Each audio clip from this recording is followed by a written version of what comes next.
All right, what's up, guys? I'm here in a hotel in Switzerland, answering some questions for you guys and Nikki Sixx. Thanks very much for having me. I'm Mike from Linkin Park, and we got some questions from fans all over the place. The first one I'm seeing here is from Amy, I think it is, from England.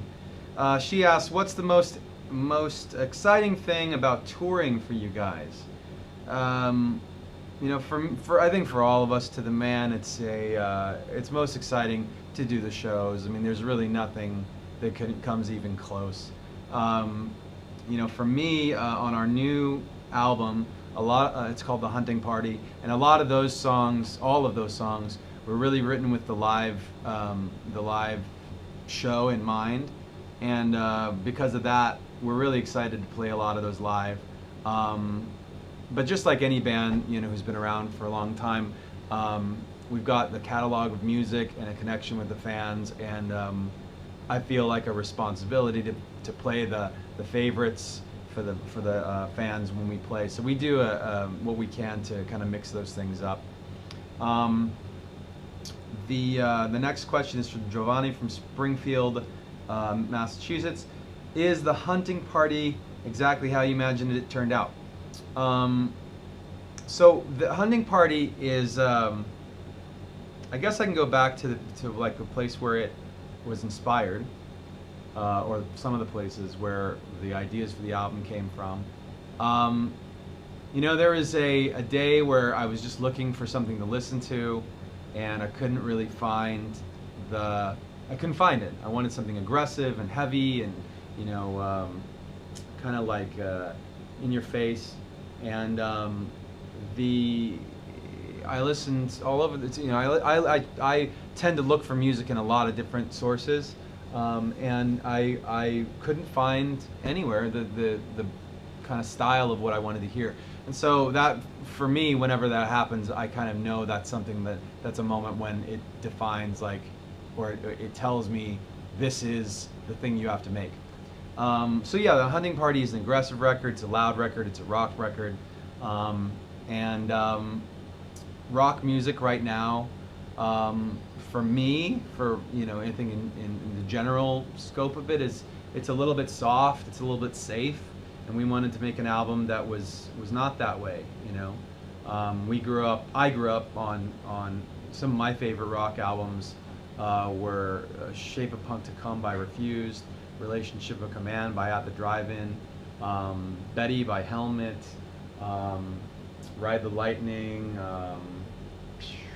and there's, you know, I can keep going, but the point is, they weren't pop rock records. They weren't, you know, when I really thought back about it, those albums were something that kind of helped sculpt like what I do.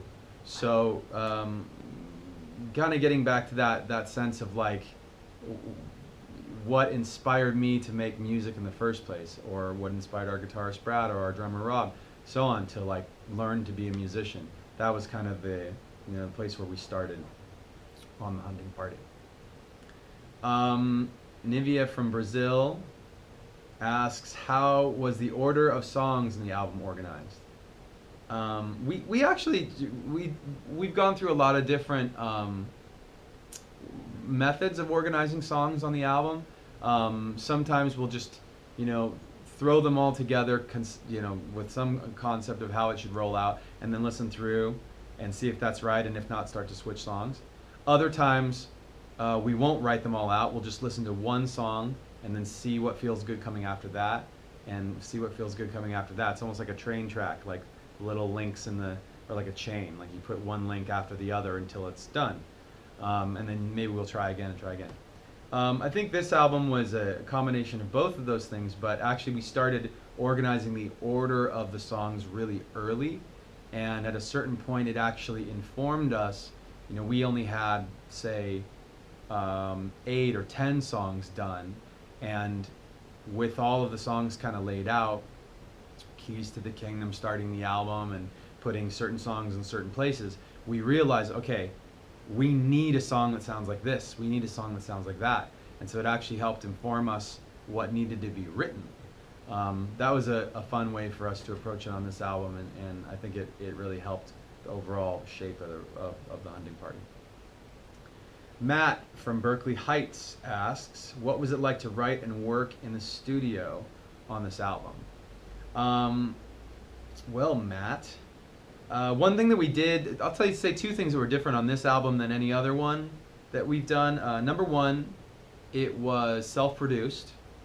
Brad and I have production credits on this album. We actually, I'm our band's kind of internal producer. I've worked in a production role on on all of our albums to some degree, and Dave always likes to say that the only reason I didn't get production credit on the earlier ones is because we didn't even know what a producer really was. As weird as that is to think, like thinking back to our first album, we were still learning a lot about the studio process and everything, and my role in the band had always been to kind of guide that, to write and record a lot of the core demos, and to guide the sound of the album as it was created. But also, in addition to that, to guide the overall personality, or the maybe I don't know, the concept of the album. I mean, they're not all concept albums, as we went. And I think Brad has always been very helpful in that role. He stepped in even further on this album, and I obviously stepped even further into the production role. And we just felt like we had it under control. We didn't need another producer. As part of that, the other thing I was going to mention about recording this album, it's really focused on performances. Like, without great performances from all the guys, this album wouldn't be what it is. And because of that fact, I decided early on that we should record a good portion of it to analog tape. We've historically recorded all digitally, and part of that is because we like to chop our songs up into pieces and reorganize them, almost like Lego bricks. Like a Lego set's built one way, and then you tear it apart, and then you make something else, and you tear it apart. And each of those bricks might be a vocal and a guitar part and a sample and so on, and you combine them in different orders, and you get something different. But with an album like this one, with such good performances and all that, the analog tape actually forces you to slow down, because you don't have unlimited tape. You can't just keep recording the way you can in a computer. And even when you got those recordings, you can't chop them up into little tiny pieces and run them around and whatever on tape. So yeah, so that was part of the I think that helped define kind of the sound of the album in a certain sense. So Donovan from Avondale, Arizona, asks, would you ever be open to a fan making music with you guys? We actually have done that before. We had a contest a couple albums ago where we put out stems of The Catalyst, which was the first single off 1,000 Suns. We put the stems of the song out before the single was ever released.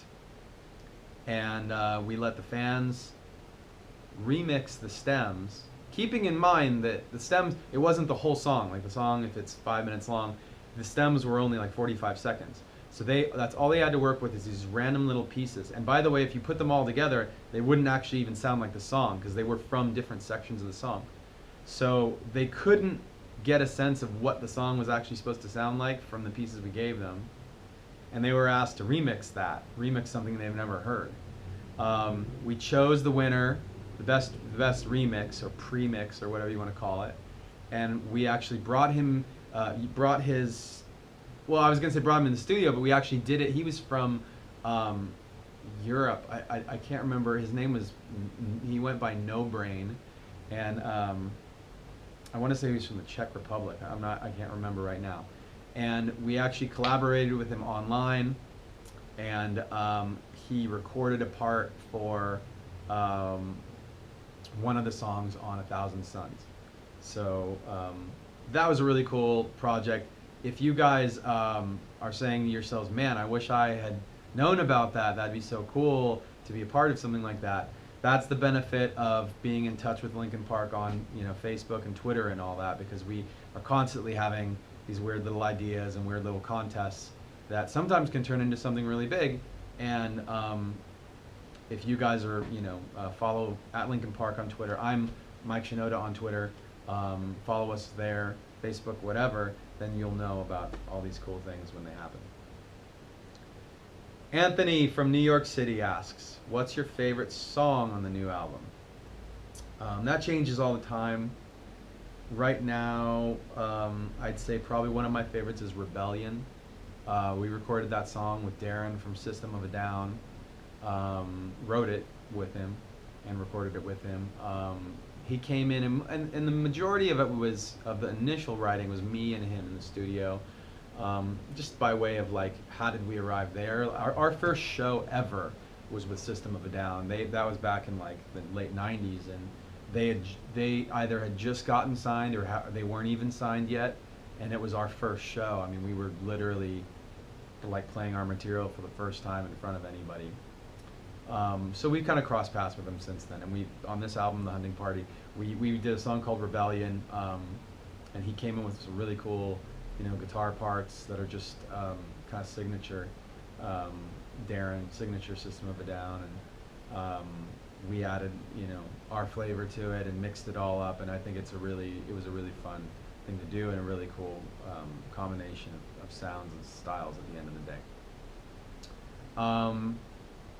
But I'd also say, you know, whenever we release an album, every song on the album is special. I mean, sometimes we'll put like our favorite songs at the end of the album, so we don't, you know, at this point we don't like, we don't front load the album with all the good stuff. In fact, one of my other favorite songs on the album is the last song, A Line in the Sand. Let's see here. That question was from Anthony from New York City. The next question is Justin from Upper Marlboro. What is the creative process for the songs that you guys make? Do you relate them to something personal? We always relate them to personal things. Sometimes it's something that happened to us. Sometimes it's something that we saw or read or heard that, I don't know, affected us some way, and we had a personal or visceral reaction to it or something. I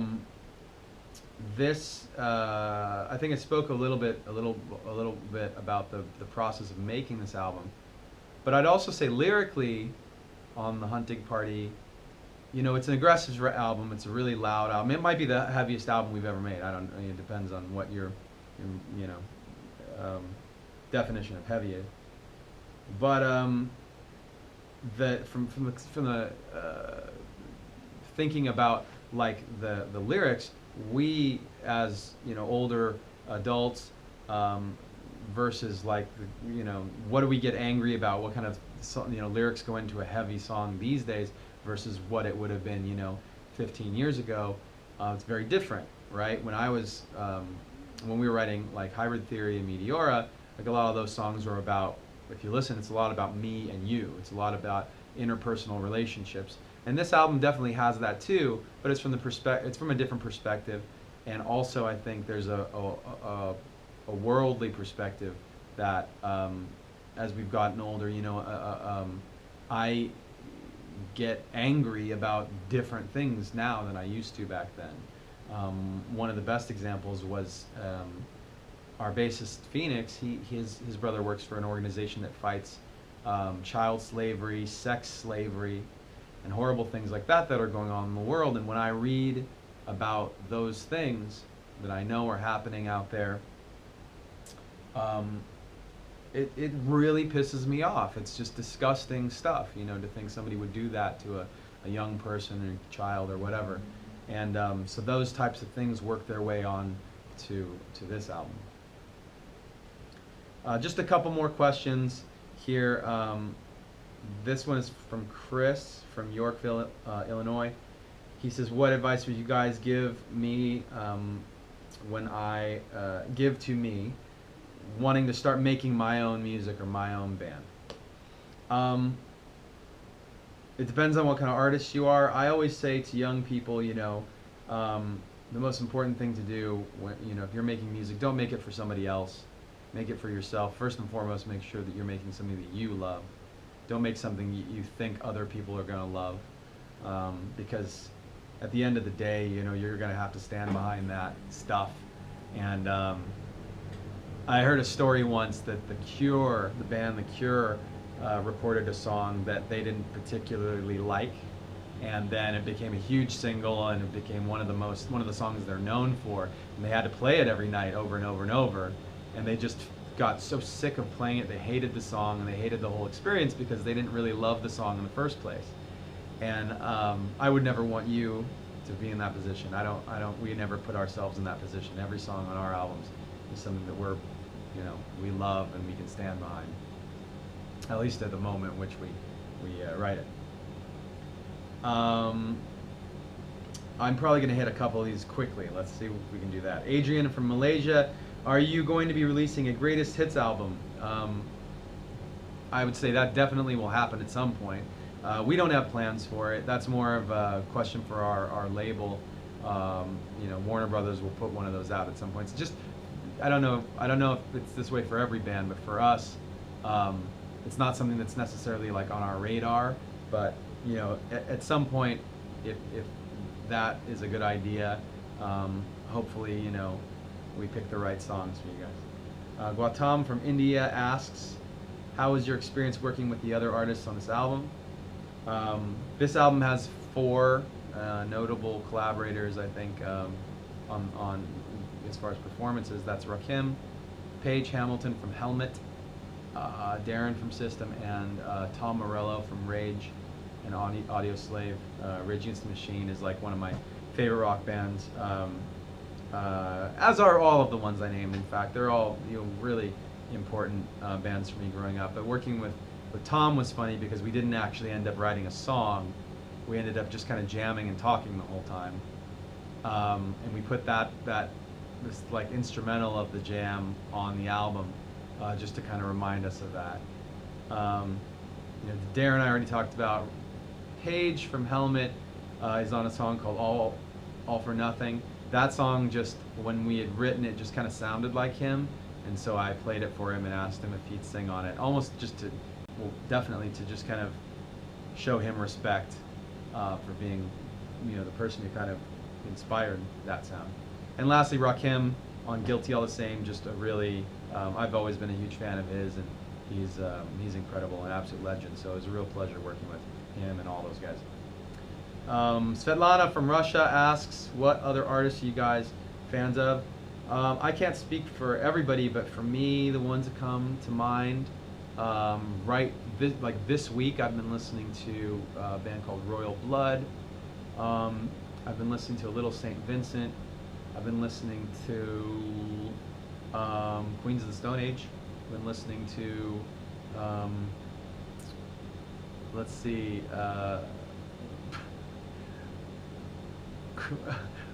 Crowbar. And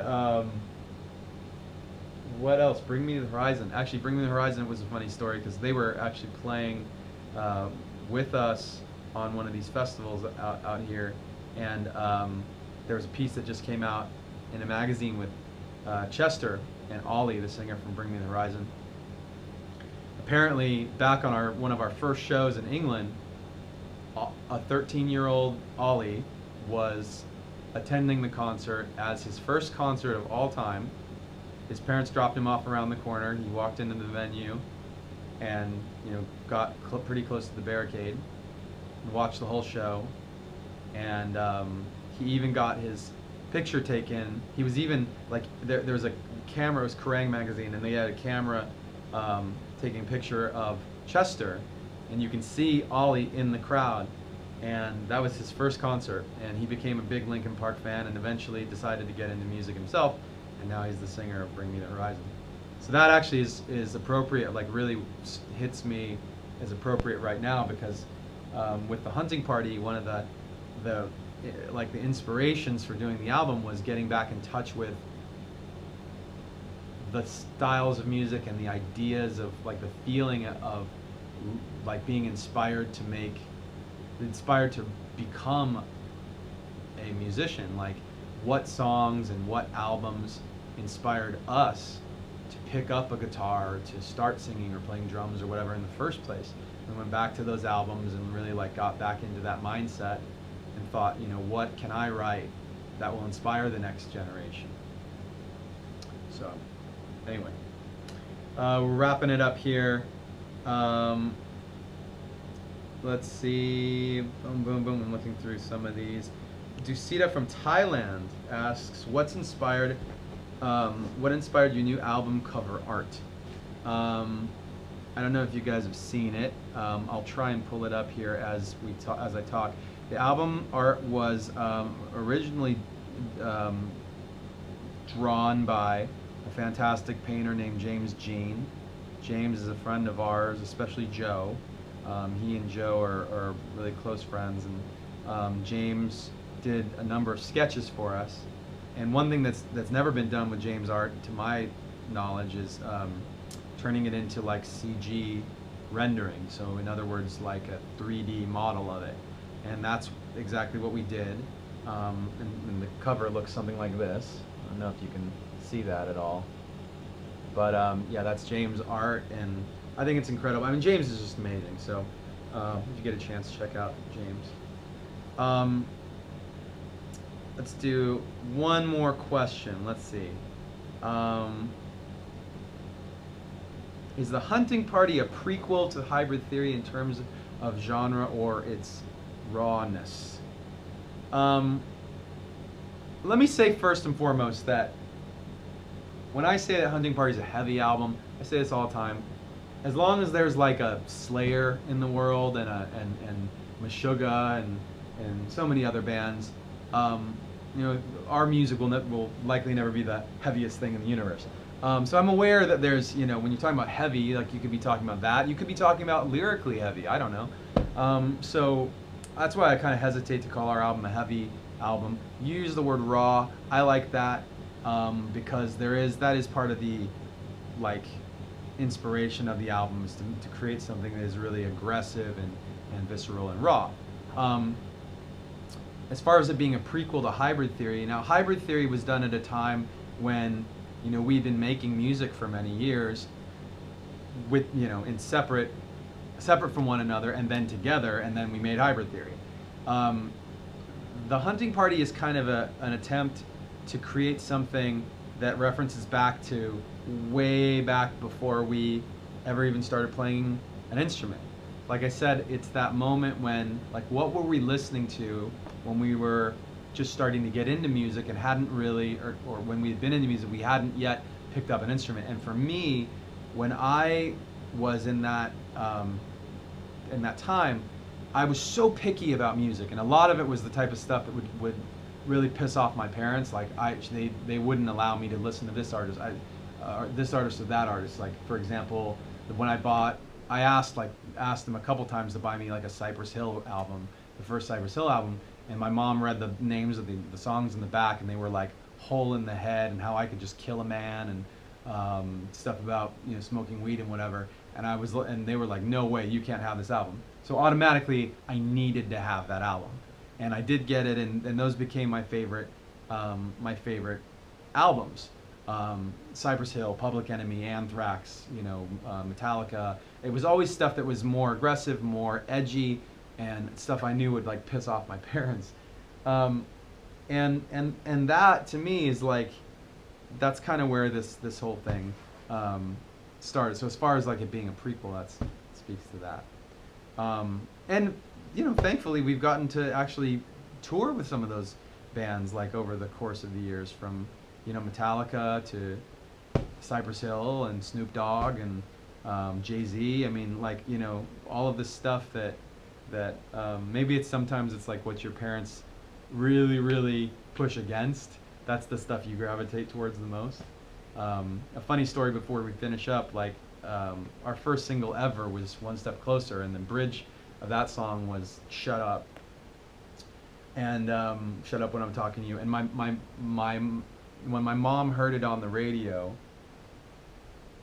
I guess it bears noting that she, when we were little kids, you know, apart from saying you know, whatever, you know, shit, fuck, whatever. But but those and shut up were considered bad words in my house. So she sent an email as soon as One Step Closer came out, and said, of course, you know, the very first song that you guys ever release is Shut Up. She thought that was funny. Anyway, so it looks like we've run out of time, but these were great questions, you guys. Thanks very much to everyone who's, you know, whether I hit your question or not. Thanks for submitting them, and appreciate that. And I enjoyed answering them, and thanks also to Nikki Sixx for having me. Again, you know where to find me. Mike Shinoda on Twitter, Facebook. Linkin Park on Twitter, Facebook, on Instagram, and all that stuff too. And enjoy the hunting party. Thank you guys very much. We'll see you later.